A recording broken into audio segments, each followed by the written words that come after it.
What better place to talk about medicine than in front of a hospital, specifically Pennsylvania Hospital, the first hospital in the country founded by the ubiquitous Benjamin Franklin in 1751.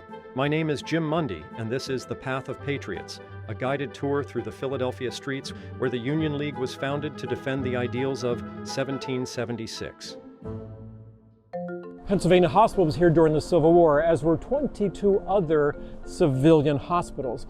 But Philadelphia was also the home to 24 military hospitals, including the two largest hospitals in the country, Satterlee in West Philadelphia, Mower and Chestnut Hill. So Philadelphia was the center of medical education in the late 19th and 18th centuries. Ironically, at the beginning of the Civil War, over 50% of all Confederate surgeons were trained here in Philadelphia alone, to show you how important Philadelphia was. But it's the more military hospitals that we're going to talk about while we're here. As you can imagine, battles produce a lot of casualties. Philadelphia, by having a transportation center with railroads to transport the soldiers from the battlefield in Virginia, for instance, to Philadelphia hospitals, became an important point, a nexus for these hospitals themselves.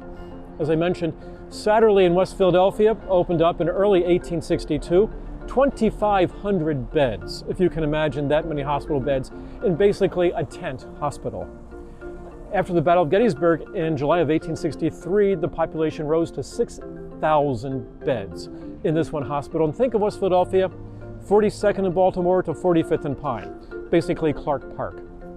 In Chestnut Hill, Mower Hospital, which opened up on January the 1st of 1863, opened with close to 3,500 beds. And again, at a railhead.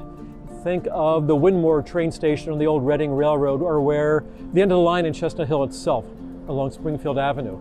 I mean, and these were incredibly sophisticated and modern hospitals at the same time, but obviously capable of taking care of all these wounded soldiers. What made Satterlee more interesting was the fact that a group of Catholic nuns, the Daughters of Charity, were actually the nurses there, over 100 of them, and that was their contribution through their means to help these soldiers recover from their wounds from the Civil War period itself. But there were smaller hospitals as well.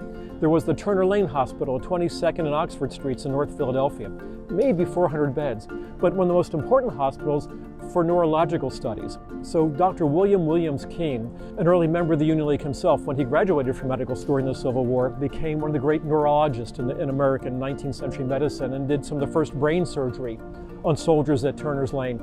Silas Ware Mitchell, who was also a great neurological medical researcher, basically created what we know today as PTSD. So lots of interesting things were happening during the war in terms of medicine, besides just making soldiers healthy again.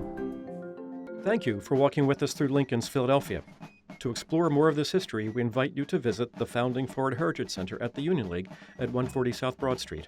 Experience the full self-guided walking tour by searching The Path of Patriots on Apple, Spotify, and YouTube, or wherever you listen to your podcasts.